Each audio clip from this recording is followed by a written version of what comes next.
சரவணன் சாராக இருக்கட்டும், ரோஹனா இருக்கட்டும், எங்கள் தங்கச்சி அறிஞ்ச ராகவதி, அவங்க பேர் என்ன சார், ரோஷினியாக இருக்கட்டும், குழந்தைங்களா இருக்கும் மகிழினி. ஆக்சுவலாக அந்த குழந்தை வந்து முதல்ல ஆண் குழந்தை மகிழ், அவள் பேர் மகிழினி. எல்லா டெக்னீஷியன்ஸும் எல்லா ஆக்டர்ஸும் ஒரே வேவ் லென்த்தில் எல்லாரும் இருந்தோம். எதுவும் ஒரு ஈகோ இல்லாமல் ரொம்ப அது உட்காந்தே தான் பேசணும், ரொம்ப ஜாலியாக சிரிச்சுட்டே இருக்கும். அது சீனும் நல்லா ரொம்ப வந்தது. படம் ஃபுல்லாக அப்படி தான் இருக்கும் அப்படின்னு நினச்சாங்க. அப்புறம் கொஞ்சம் ஷிஃப்டிங் அப்படின்னு நல்ல வெயில், அந்த ஒரு டாப் ஆங்கிளில் பார்த்துருக்கீங்களா, ஒரு பாறைக்கு நடுவில் அதை முழுமையாக புரிஞ்சுக்கிட்டு அது என்ன பண்ணலாமோ, எப்படிலாம் பண்ணலாமோ, டைரக்ட் என்னலாம் தேவையோ அது எல்லாத்தையும்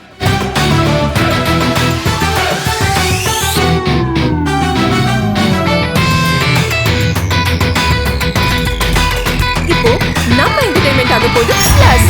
என்னது 5+ OTTs, 800+ blockbuster movies, அதுவும் 1+, 2+, 3+, multi+ languagesலயா? Exclusive movies, brand new web series, இன்ட்ரெஸ்டிங்கான ஷார்ட் மூவிஸ். வாவ், இதுல இவ்ளோ பிளஸ் இருக்கா? இதுல இருக்க ஒரே ஒரு மைனஸ், அதுவும் நமக்கு பிளஸ் தான். மத்த எல்லா OTT-ய விட மைனஸ் பிரைஸ்ல, அதுவும் ஒரு நாளுக்கு ₹1 தான். OTT Plus டவுன்லோட் பண்ணி நான் என் சந்தோஷத்தை பிளஸ் ஆக்கிட்டேன். அப்ப நீங்க OTT Plus, இது ஆல் இன் ஒன் ஆப். உடனே டவுன்லோட் பண்ணுங்க. OTT Plus, இதுல எல்லாமே பிளஸ். உள்ள வந்திருக்கவங்க எல்லாருக்கும் வணக்கம். எங்களுடைய இயக்குனரும் ஹீரோயின் வந்து நேராக கேள்வி பதிலுக்கு போகலான்னு சொன்னதுனால ஒரு ஃபார்மாலிட்டிக்கு வழக்கமாக உங்கள்கிட்ட பேசின ஒரு பழக்கத்தில் சரி நான் முதல்ல பேச ஆரம்பிச்சுட்டு அப்புறம் கேள்வி பதிலுக்கு போயிடலாங்க.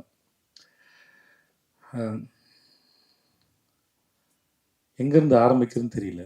ஏன்னா இந்த படம் ஆரம்பிக்கிறதே ஒரு நிறைய சண்டை சச்சரவுக்கு நடுவில் தான் இந்த படம் முதல்ல தொடங்குது. முதல்ல அந்த இயக்குனரும் இந்த நடிகரும் ஒன்று சேர அந்த விஷயம் தொடங்குனது வந்து எங்களுக்கே எதிர்பார்க்கல. நானும் வந்து என்றைக்குமே இவரோட வேலை செய்யக்கூடாதுன்னு இருந்து, அவரும் என்னோட வேலை செய்யக்கூடாதுன்னு இருந்து, அதுக்கப்புறம் அவர் ரொம்ப சாதாரணமான ஏன்னா 2 பேருக்கும் பெருசாக தனிப்பட்ட முறையில் கோவம் அது இல்லாதனால ஒரு சின்ன ஒரு பூ மலர்வதை போல் அந்த அன்பு வந்து அவ்வளோ நேரம் கோவம் எல்லாம் மறந்து ஒரு அன்பாக மலர்ந்து அதுக்கப்புறம் வந்து அவர் கதை சொல்லி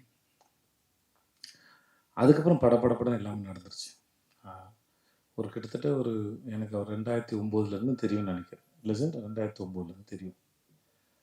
இன்றைக்கி தான் மத்தியானம் பேசணும். அவருக்கு நேஷ்னல் அவார்டு வரும்போது நான் அவரை என்னோட திருமேற்கு ஒரு காட்டு படத்துக்கு ஆடியோ லான்ச்சுக்கு இன்வைட் பண்ண போனேன். நானும் அவர் மட்டும் தான் இருந்தோம். அவருக்கு வந்த மெசேஜ் எதுவும் நான் தான் படித்து சொன்னேன். ஃப்ளைட் டிக்கெட் எதுவும் நான் தான் படித்து அவருக்கு சொன்னேன். ஸோ ஏதோ ஒரு பெரிய சர்க்கிள் வந்து கம்ப்ளீட் ஆன மாதிரி இருந்தது.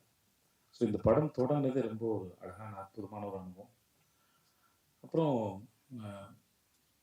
எங்கள் ப்ரொடக்ஷன் கம்பெனி சத்யஜோதி பற்றி ரொம்ப நாள் தெரியும். ஆனால் அவங்க 3ஆம் பிறை இதெல்லாம் அவங்க பண்ணவங்க, அது அங்கே தான் தொடங்கியிருக்காங்கிறது எனக்கு பெரிய ஆச்சரியம். சார் உங்கள் ப்ரொடக்ஷனில் வேலை பார்த்ததுல எனக்கு ரொம்ப பெரிய சந்தோஷம் சார், ரொம்ப பெரிய சந்தோஷம் சார். இது இவ்வளோ படங்கள் பண்ண இந்த நிறுவனத்தோடு நான் முதல் முறை சேர்ந்து படம் பண்ணல ரியலி ரொம்ப பெருமையாகவும் இருக்குது, ரொம்ப சந்தோஷமாகவும் இருக்குது. நாங்கள் எல்லாம் ரொம்ப சந்தோஷமாக படம் பண்ணோம் சார், ரொம்ப நன்றி அதுக்கு. அப்புறம் எங்கள் ஹீரோயின் நித்யாவோட நான் 2019 2020 19 அப்படின்னு சொல்லிட்டு ஒரு மலையாள படம், அதில் ஒரு சின்ன கெஸ்ட் ரோல். ஆக்சுவலாக அது ஃபீமேல் சென்ட்ரிக் ஃபிலிம். அந்த டைரக்டர் அவங்க பேர் இந்து. ஸோ அவங்க நித்யா தான் நடிக்கிறாங்க, எனக்கு தெரியாது. ஆக்சுவலாக இந்துவோட கதை அதை பிடிச்சி போய் அவங்களுக்காக பண்ணலான்னு சொல்லி போனது அது. அப்போ 2 பேரும் ஏதாவது ஒரு நல்லா எல்லாம் சேர்ந்து போய் அது ஒரு படம் ஒர்க் பண்ணுவோம் அப்படின்னு பேசிட்டு வந்தது. அதுக்கப்புறம் இப்படி நடக்கும் எதிர்பார்க்கல. ஏன்னா இந்த மாதிரியான ஒரு படம் நித்யாவோட ஒர்க் பண்ண ரொம்ப ஆசை இருந்துச்சு. ஆனால் இந்த மாதிரியான ஒரு படத்தில் அவங்களோட ஒர்க் பண்ணது பெரிய சந்தோஷம். படம் பார்க்கும்போது அவங்க எல்லாருக்கும் தெரியும், இந்த கதாபாத்திரத்தில் நித்யாவை தவிர வேறு யாரையும் இமேஜினே பண்ண முடியாது. எனக்கு தெரிஞ்சிருக்கு அவங்க பண்ண எல்லா படத்துலையும் அதுதான் நினைக்கிறேன். நித்யா ஒரு படம் நடித்தாங்கன்னா அதுக்கப்புறம் அந்த இடத்துல வேற ஒருத்தர் வச்சு பார்க்கவே முடியாது.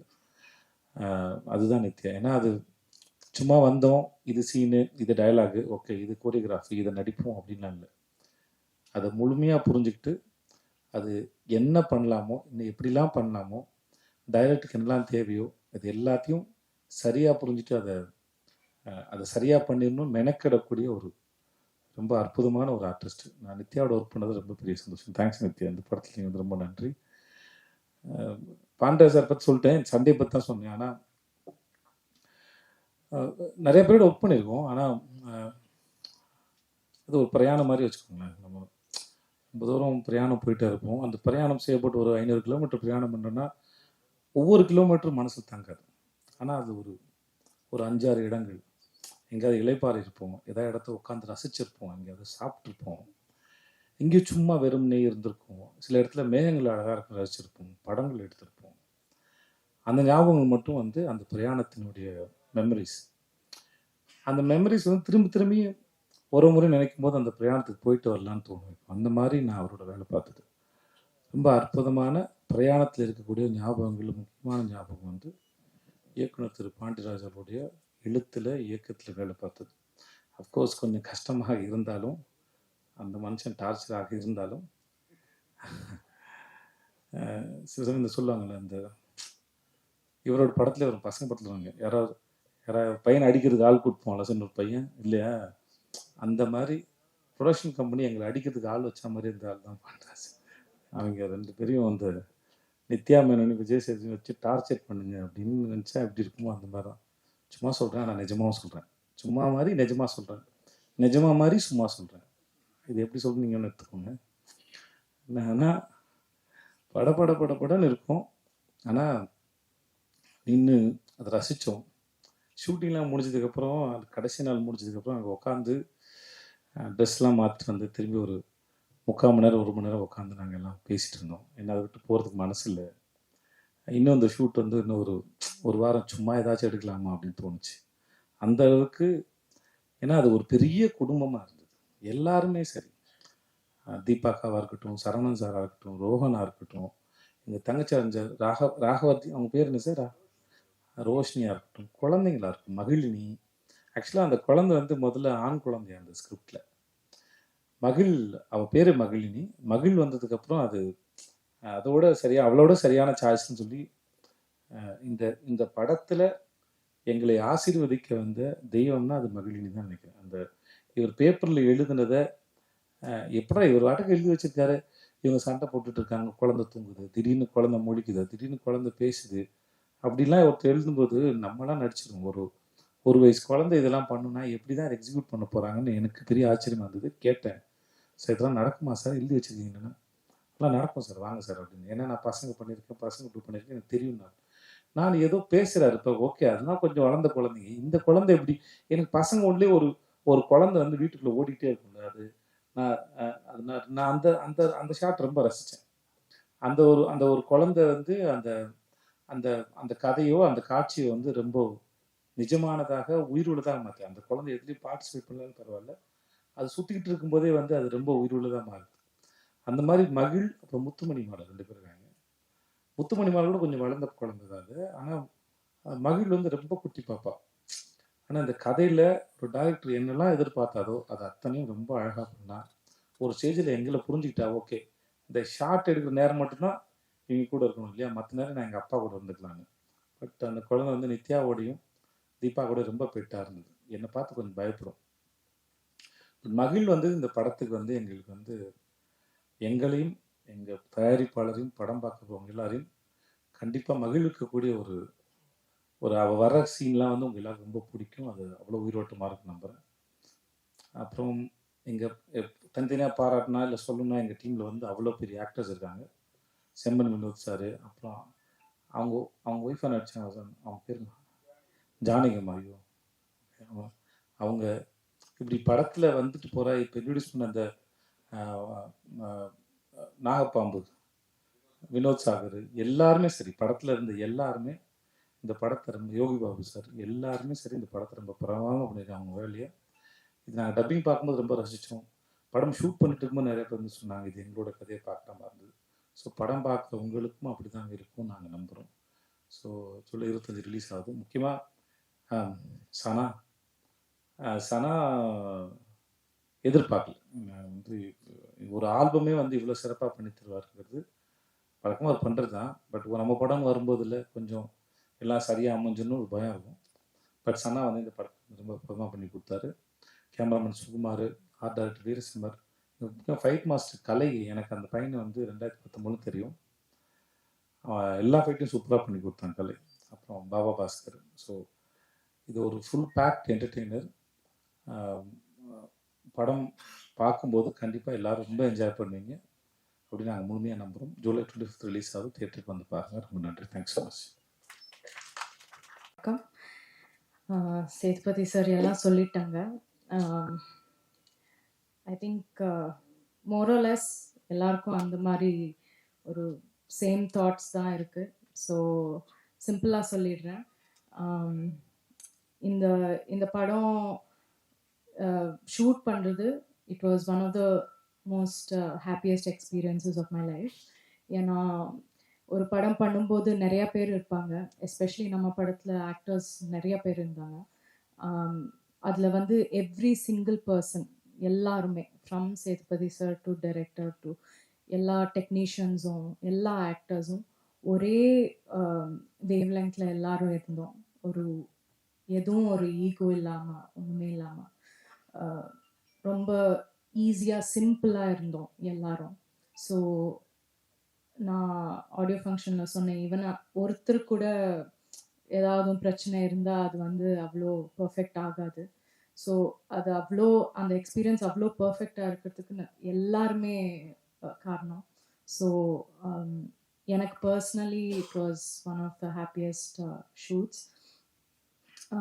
அண்ட் எனக்கு I am the most confident about this film. இந்த ஃபிலிம் வந்து எல்லாருக்கும் ரொம்ப பிடிச்சிடும்னு ரொம்ப கான்ஃபிடென்ட்டாக இருக்கேன். So yeah, I hope you all like it and நன்றி. அதான் சரி, ஸ்ட்ரெயிட்டாக கேள்விப்பதில் எல்லாமே பண்ணி இயக்குனர் வந்து இல்லை நீங்கள் பேசி தரட்டாரு. அதனால் நாங்கள் நடிகராக தான் இன்றைக்கி வந்திருக்கோம்.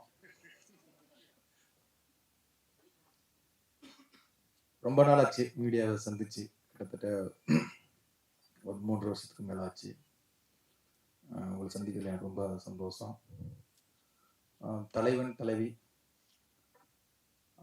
அந்த டைட்டில் தோன்றியது ஒரு அழகானது. கதை தோன்றியதுமே ஒரு அழகான நிகழ்ச்சி. அது அழகான சம்பவம். அது ஒரு உண்மை கதையிலிருந்து எடுத்து பண்ணியிருக்கேன். என் பையனுடைய பிறந்த நாளுக்காக ஒரு குலதெய்வம் கோயிலுக்கு போகும்போது நான் சந்தித்த 2 கேரக்டர், அதுதான் ஆகாச வீரன், பேரரசி. பார்த்ததை அப்படியே எடுத்தால் படமாகவே எடுக்க முடியாது. ஆனால் இப்படி இருந்தால் எப்படி இருக்கும் அப்படிங்கிற அந்த ஒரு கேள்வி தான் இந்த கேரக்டர். அதை எழுத ஆரம்பித்தேன். சும்மா ஒரு சிம்பிளாக ஒன்று எழுதலாம், ஒரு சிம்பிளான ஒரு இதுவாக எழுதலாம் அப்படின்னு அதை எழுத அது வேற ஒன்றா மாறிச்சு. அதை எழுதும்போது தான் ஆகாச வீரனுடைய அந்த கேரக்டருடைய வேல்யூ இருக்குல்ல. ஏன்னா சிரிக்க வைப்பான், அழுக வைப்பான், டார்ச்சர் பண்ணுவான். இவன் என்ன கேரக்டர்னே சொல்ல முடியாது. ஒரு ஹீரோ கேரக்டர்னா ஒரு ஆர்க் இருக்கும்ல, நூல் பிடிச்சது மாதிரி போகணும், இப்படித்தான் இருக்கும் அப்படின்னு ஒரு ஆர்க்கும். எந்த ஆர்க்குமே இல்லாத ஒரு கேரக்டர் தான் ஆகாச வீரன். அது எல்லா ஹீரோவுமே பண்ணிட முடியாது. அது ஏதோ சேதுபதி சாரை சந்தோஷப்படுத்தணும் அப்படிங்கிற அந்த இடத்துல சொல்ல, இந்த கேரக்டரை விஜய் சேது சார் மட்டும்தான் பண்ண முடியும். அதை நீங்கள் பார்க்கும்போது ப்ரெஸ்ஸோ போடுவான், நான் வந்து வெளில நிற்பேன், அப்போ நீங்கள் சொல்லுவீங்க. இதை அவர் மட்டும்தான் பண்ண முடியும். இந்த கேரக்டரை நான் இவர் பண்ணால் தான் நல்லாயிருக்கும் அப்படிங்கிறதையும் நம்பினேன். என்னன்னா அந்த கேரக்டருடைய இது, ஏன்னா டக்குன்னு மாறிக்கிட்டே இருக்கும். ஒரு சீரியஸாக போயிட்டுருக்கும், மாஸாக போயிட்டுருக்கும், அது பையன் அப்படியே காமெடியாக மாறும். காமெடி போய்கிட்டே இருக்கும், டக்குன்னு அது எமோஷனில் மாறும். அதான் ஒரு இந்த புதுசாக வண்டி ஓட்ட தெரியாமல் வண்டி ஓட்டுவாங்கல்ல, அப்படி ஒரு கேரக்டர் இந்த கேரக்டர். ஆனால் ரசிக்கக்கூடிய கேரக்டராக இருக்கும், ரொம்ப லவ் பண்ணக்கூடிய ஒரு கேரக்டராக இருக்கும். எந்த இடத்துலையுமே அந்த கேரக்டர் மேலே இரிட்டேஷனே வராது. கொஞ்சம் விட்டோம்னா அந்த கேரக்டர் மேலே ஒரு பயங்கர இரிட்டேஷன் வந்துடும். அப்போ இது அவர் மட்டும்தான் பண்ண முடியும். அதை ரொம்ப அழகாக ரொம்ப ரசித்து அதை எடுத்தோம். ஸ்பாட்லேயே எல்லாருமே வந்து அதை அவர் பண்ணுற ஒவ்வொரு மொமெண்ட்டையுமே ரொம்ப ரசித்தோம், சிரித்தோம். எல்லாருமே பொதுவாக யூனிட்டில் வந்து தூரமாக போயிடுவாங்க. ஒரு கட்டத்துக்கு மேலே ஒரு 4-5 நாளில் அப்படியே அங்கே போய் உட்காந்துருவாங்க. ஆனால் நித்யாவும் சேது சார் பண்ணும்போது வேடிக்கை பார்ப்பாங்க. ஒரு மேனேஜர் எல்லாரும் வந்து நிற்பாங்க. அது அழகா அவங்க ஆக்டிங் அப்படி அழகா இருந்தது. அதே மாதிரி தான் பேரரசி கேரக்டர். பேரரசி இப்படித்தான் அப்படின்னு ஒரு எந்த ஆர்க்குமே இருக்காது. அவளும் அப்படித்தான். ரொம்ப அன்பானவ, அழகானவ, அழகான அம்மா, நல்ல மருமக, நல்ல மனைவி. டப்புன்னு எப்போ மாறுவா எப்படி மாறுவான்னு எல்லாருடைய மனைவி மாதிரி தான் அவளை எப்படி ஹேண்டில் பண்றதுங்கிறதே ரொம்ப கஷ்டமான கேரக்டர். ஆனால் அவளை ரொம்ப பிடிக்கும். ரொம்ப ஹஸ்பண்ட் அப்படி லவ் பண்ணுவா. அப்போ இந்த கேரக்டர் யார் பண்றது அப்படின்னா அது நித்யாவை தவிர வேற ஒரு ஆப்ஷன் எனக்கு இல்லவே இல்லை. நான் இது வரைக்கும் 11வது படம் எனக்கு 10 படங்கள்லையுமே என்னுடைய ஹீரோயின் நான் நினைச்ச ஹீரோயின் எனக்கு வந்ததே கிடையாது. முதல் தடவையா என்ன ஸ்கிரிப்ட்ல எழுதணும்னோ நித்யா மேனன் தான் இது ஹீரோயின்னா எனக்கு இந்த படத்துல வந்திருக்கு. அப்படி இந்த படத்துக்கு நான் நினைச்ச ஹீரோயின் கொடுத்த என் தயாரிப்பாளர் சத்யஜோதி தியாகராசன் சாருக்கும் செந்தில் சார், அர்ஜுன் சார், ரொம்ப நன்றி. அந்த கேரக்டர் வந்து நித்யா, அதாவது அது டாமன்ஜெரி லவ்னு சொல்லுவோம்ல, ஒரு புருஷன் பொண்டாட்டி சண்டையே நிறைய பேருக்கு கனெக்ட் ஆகும். அவங்க ஹஸ்பண்டோ அவங்க மனைவியோ அது வந்து 2 பேரும் என்னமோ உண்மையாவே இவங்க வாழ்ந்தாங்களோ அப்படிங்கிற அளவுக்கு சாருடைய மனைவி வந்து கோவப்படுற அளவுக்கு 2 பேரும் அவ்வளவு உண்மையாவே இவங்க வாழ்ந்திருக்காங்கடா அப்படிங்கிற அளவுக்கு அழகா நடிச்சு கொடுத்தாங்க 2 பேருமே. நான் கொஞ்சம் டார்ச்சர் தான் சார். ஏன்னா முதல் நாளே 2 பேர் ஃபர்ஸ்ட் 2 நாள் சேது சார் மட்டும் வச்சு எடுத்துட்டேன். 3வது நாள் தான் 2 பேர் காம்பினேஷனும் சாஃப்டாக ஆரம்பிச்சேன். நித்யா மேனன் வந்து சாமி கும்பிட்டு அப்படி ஒரு மணி வச்சுட்டு கும்பிட்டு போங்க. இந்த சாங்ல பார்த்தீங்கல்ல அது அப்படின்னா ரொம்ப சாஃப்டான டேரக்டர் அப்படின்னு அவங்க நினச்சாங்க. அப்புறம் 2 பேரையும் வச்சு ஒரு லவ்வர்ஸ் பேசிக்கிற மாதிரி ஒரு சீன் எடுத்தேன். அது உட்காந்தே தான் பேசணும், ரொம்ப ஜாலியாக சிரிச்சுக்கிட்டே எடுத்தோம். அது சீனும் நல்லா ரொம்ப வந்தது. படம் ஃபுல்லாக அப்படி தான் இருக்கும் அப்படின்னு நினச்சாங்க. அப்புறம் கொஞ்சம் ஷிஃப்டிங் அப்படின்னு நல்ல வெயில், அந்த ஒரு டாப் ஆங்கிளில் பார்த்துருப்பீங்கல்ல, ஒரு பாறைக்கு நடுவில் பள்ளமாக இருக்கும். கொஞ்சம் தடுமாறுனா அங்கிட்டு போய் விழுந்துடணும், இல்லை இங்கிட்டு விழுந்துடணும். அவ்வளோ ஒரு ரிஸ்கான இடம். அது நடுவில் பைக்கை ஓட்ட விட்டேன். அப்படியே பார்த்தாங்க, இதுலேயே சார் வண்டியை ஓட்டணும் அப்படின்னு, இதுக்கு முன்னாலே உட்காரணும் அப்படின்னா நல்லா உட்காரணும். அந்த சாங்கில் இருக்கும். அது கொஞ்சம் என் மூடு இதுதான் அப்படின்னு உங்களுக்கு முகத்தை காமிச்சேன். சரி இதை முடிச்சுட்டு விட்டுருவாரு போல, ஏன்னா 4:30 ஆயிடுச்சு அதை எடுத்து முடிக்கும்போது. சரி ஃபஸ்ட்டு நாள் கொஞ்சம் மூடாவே நல்லா நிறைய எடுத்துட்டோம், விட்டுருவாரு அப்படின்னு நினச்சாங்க.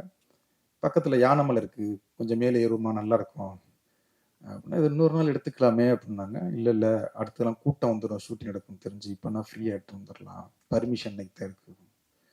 சரி நீ ஏறினா மலை ஏறிக்கிட்டு இருக்கான். ஒரு 1 ஹவர் ஏறுறான், ஒரு 45 நிமிஷம் இருக்குமா, அது ஏறிட்டு அது எடுத்துட்டோம். நினச்சது எல்லாத்தையுமே எடுத்துட்டோம். ஏன்னா ஃபர்ஸ்ட் நாளே இப்படி வச்சு பண்ணுறீங்க அப்படின்னாங்க. இல்லை மைண்ட் செட் ஆகிக்குங்க, இதை நான் ஃபர்ஸ்ட் நாளே எப்போவுமே நான் ஆர்டிஸ்ட்டுக்கு மைண்ட் செட் பண்ணிடுவேன், இதுதான் இப்படி தான் எடுக்கணும் அப்படின்னா. ஆனால் அது 70 நாளும் அதுதான். ஃபர்ஸ்ட் நாள் எப்படி ஓடணுமோ அதே மாதிரி நான் ஓடிக்கிட்டே இருக்கும்போது கொஞ்சம் யாராவது நடந்தால் எனக்கு கோவம் வரும். அந்த கோவத்தை தான் நான் இதுவாக காமிச்சிருப்பேன். அப்படி காமிச்சிருந்தேன், சாரி சார். அதே மாதிரி தான் தயாரிப்பாளர் செயலையும் அந்த மாதிரி தான். நான் ஏதாவது இதுவானா டக்குன்னு செந்தில் சாருக்கு ஃபோன் அடிச்சு, சார் அது நடக்கலை சார், ஏன் சார் நடக்கலை அப்படின்னு சொல்லி கோவப்படுவேன். என்னன்னா அந்த படம் நல்லா வரணும், அந்த சொன்ன பட்ஜெட்டுக்குள்ளே முடிச்சு கொடுத்துடணும். எனக்கு என்னன்னா அந்த சொன்ன வார்த்தையை காப்பாற்றணும். இத்தனை நாள்னா அத்தனை நாளைக்குள்ள முடிச்சிடணும், இந்த பட்ஜெட்னா இந்த பட்ஜெட்டுக்குள்ளே முடிச்சிடணும், ஆர்டிஸ்ட்டுக்கு இத்தனை நாள்னா அத்தனை நாளைக்குள்ள முடிச்சிடணும். திருப்பி இன்னொரு 10 நாள் கிடைக்குமா, இன்னும் ஒரு 5 நாள் கிடைக்குமா, இன்னும் அது தேவையில்லாத இது வரும். அதுக்காகத்தான் என்னுடைய வேலையை நான் கரெக்டாக பண்ணணும் அப்படிங்கிறது மட்டும்தான். மற்ற எல்லாருமே பயங்கரமாக லவ் பண்ணுற ஒரு கேரக்டர் தான். உண்மையிலே இது ரொம்ப சந்தோஷமா இந்த படம் முடியும் போது, எப்பவுமே ஒரு படம் முடியும் போது எப்படா முடிக்கலாம், அடுத்த படத்துக்கு போகலாமா ஆர்டிஸ்டுக்கு ஒரு மனநிலை வந்துடும், இல்லை டெக்னீஷியனுக்கும் வந்துடும். ஆனால் இந்த படத்தில் என்னன்னு தெரியல, 75 நாள் நாங்கள் பிளான் பண்ணோம், 71 72 நாள் எடுத்தோம். 2 பேருமே கெஞ்சுறாங்க, சேது சாரும் ப்ளீஸ் இன்னும் 2 நாள் எடுங்க, தயவு செய்து பிரேக்கப் வந்து ஷெட்யூலை முடிச்சிடாதீங்க ப்ளீஸ், ஏன் அவசரப்படுறீங்க, நம்ம 75 நாள் தானே ஷெட்யூல் கொடுத்துருக்கோம், இன்னும் மெதுவாக எடுக்கலாம், இன்னும் நம்ம எல்லாரும் ஒன்று சேர்ந்து இருக்கலாம். என்னன்னா அது உண்மையாவே எனக்கு அது கடைக்குட்டி சிங்கம் படத்துல அந்த ஃபீல் கிடைச்சது.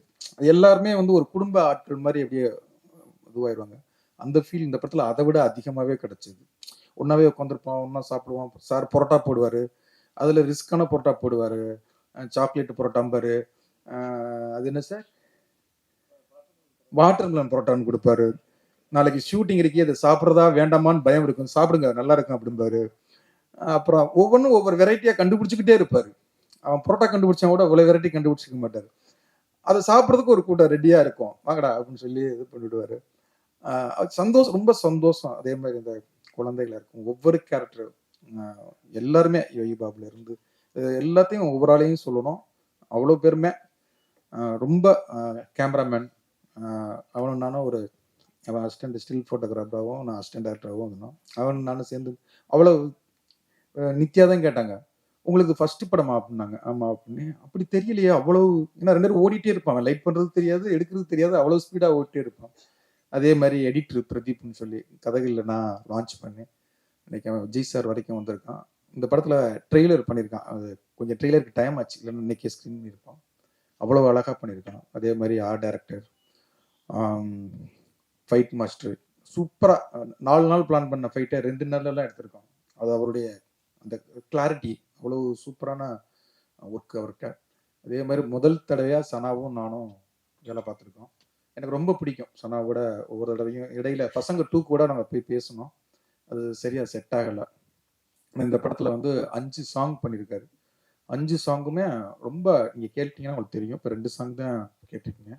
ரொம்ப அவ்வளோ பெஸ்ட் ஆல்பமாக இருக்கும். கண்டிப்பாக என்னுடைய படங்களில் இது ரொம்ப முக்கியமான ஆல்பமாக இருக்கும். 5 தீம் போட்டிருக்காரு. அதில் 4 சாங் விவேக் பண்ணியிருக்காரு, 1 சாங் கார்த்திக் நேத்தா எழுதியிருக்காரு.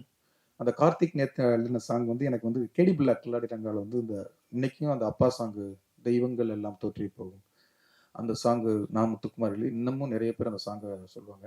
இந்த படத்தில் ஒரு கணவன் மனைவிக்கான ஒரு சாங்கு எழுதியிருக்கோம். அது அன்னைக்கு ஈவன் டியூன் போடும்போது நான் அழுதேன். எனக்கு என்ன அறியாமல் எங்கள் அப்பாவை நினச்சி நான் அழுதேன். அதே அளவுக்கு இந்த சாங்கை அதை டியூன் கேட்கும்போதும் அவ்வளோ அழகாக இருந்தது. அது லிரிக்ஸை இதுங்கும்போது, அந்த சாங்கை கேட்கும்போது என்னை அறியாமல் பல பலன்னு நான் கொட்டினேன், அழுதேன். அது அப்புறம் எடிட் பண்ணுறதுக்காக எடிட்டருக்கு அனுப்பினேன். அவன் சொன்னான், சார் சாங்கை கேட்கும்போதே அழுக வந்துச்சு சார் அப்படின்னா. அந்த சாங் விஷுவலாக பார்க்கும்போது உண்மையாகவே கணவன் மனைவியை பிரிஞ்சிருந்தாவோ, காதலன் காதலியை பிரிஞ்சிருந்தாவோ, நண்பன் நண்பனை பிரிஞ்சிருந்தாவோ, அவங்க எல்லாருக்குமே இந்த சாங்கை கேட்கும்போது ஒரு உண்மையிலே ஒரு பயங்கர ஒரு ஃபீல் வரும், ஒரு யோசிப்பாங்க கண்டிப்பாக. இந்த படம் டைவர்ஸை பற்றி கொஞ்சம் பேசியிருக்கோம். இன்னைக்கு டைவர்ஸ் ரொம்ப அதிகமாயிட்டே இருக்குது. ஏன் அப்படிங்கிற ஒரு கேள்வி தான் இந்த கதை. அதை ஒரு விஷயமா பேசியிருக்கோம். அது கண்டிப்பாக இந்த படத்துக்கு அப்புறம் நிறைய பேர் யோசிப்பாங்க. கடைக்குட்டி சிங்க நம்ம வீட்டு பிள்ளை படங்கள் பார்த்துட்டு நிறைய அக்கா தம்பிகளும் அண்ணன் தங்கச்சிகளும் ஒன்று சேர்ந்துருக்குன்னு என்று சொல்லுவாங்க. நிறைய கணவன் மனைவிகள் யாராவது டைவர்ஸ் ஆகணும்னு ஆசைப்பட்டிருந்தாவோ, இல்லை கோர்ட்டுக்கு போய் கொண்டிருந்தாவோ, போகணுமா அப்படிங்கிறத ஒரு யோசனையை கொடுக்கும் அப்படின்னு நான் அந்த படத்தை நம்புகிறேன். கண்டிப்பாக யோசிக்க வைக்கும் அப்படிங்கிற நம்பிக்கை எனக்கு இருக்குது. அது படம் பார்த்ததுக்கு அப்புறம் பார்ப்போம். நன்றி, தேங்க்யூ. இப்போ உங்க என்டர்டெயின்மெண்ட் ஆக போகுது plus 5+ OTT 800+ blockbuster movies 1+, 2+, 3+, multi+ languages exclusive movies, brand new web series, interesting ஆன short movies, இப்படி நிறைய பிளஸ்.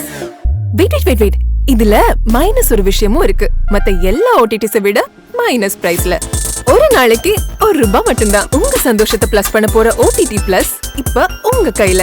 உடனே டவுன்லோட் பண்ணுங்க. OTT Plus இது ஆல் இன் ஒன் ஆப். உடனே டவுன்லோட் பண்ணுங்க. என்டர்டெயின்மெண்ட்டை பிளஸ் பண்ணுங்க OTT பிளஸோட.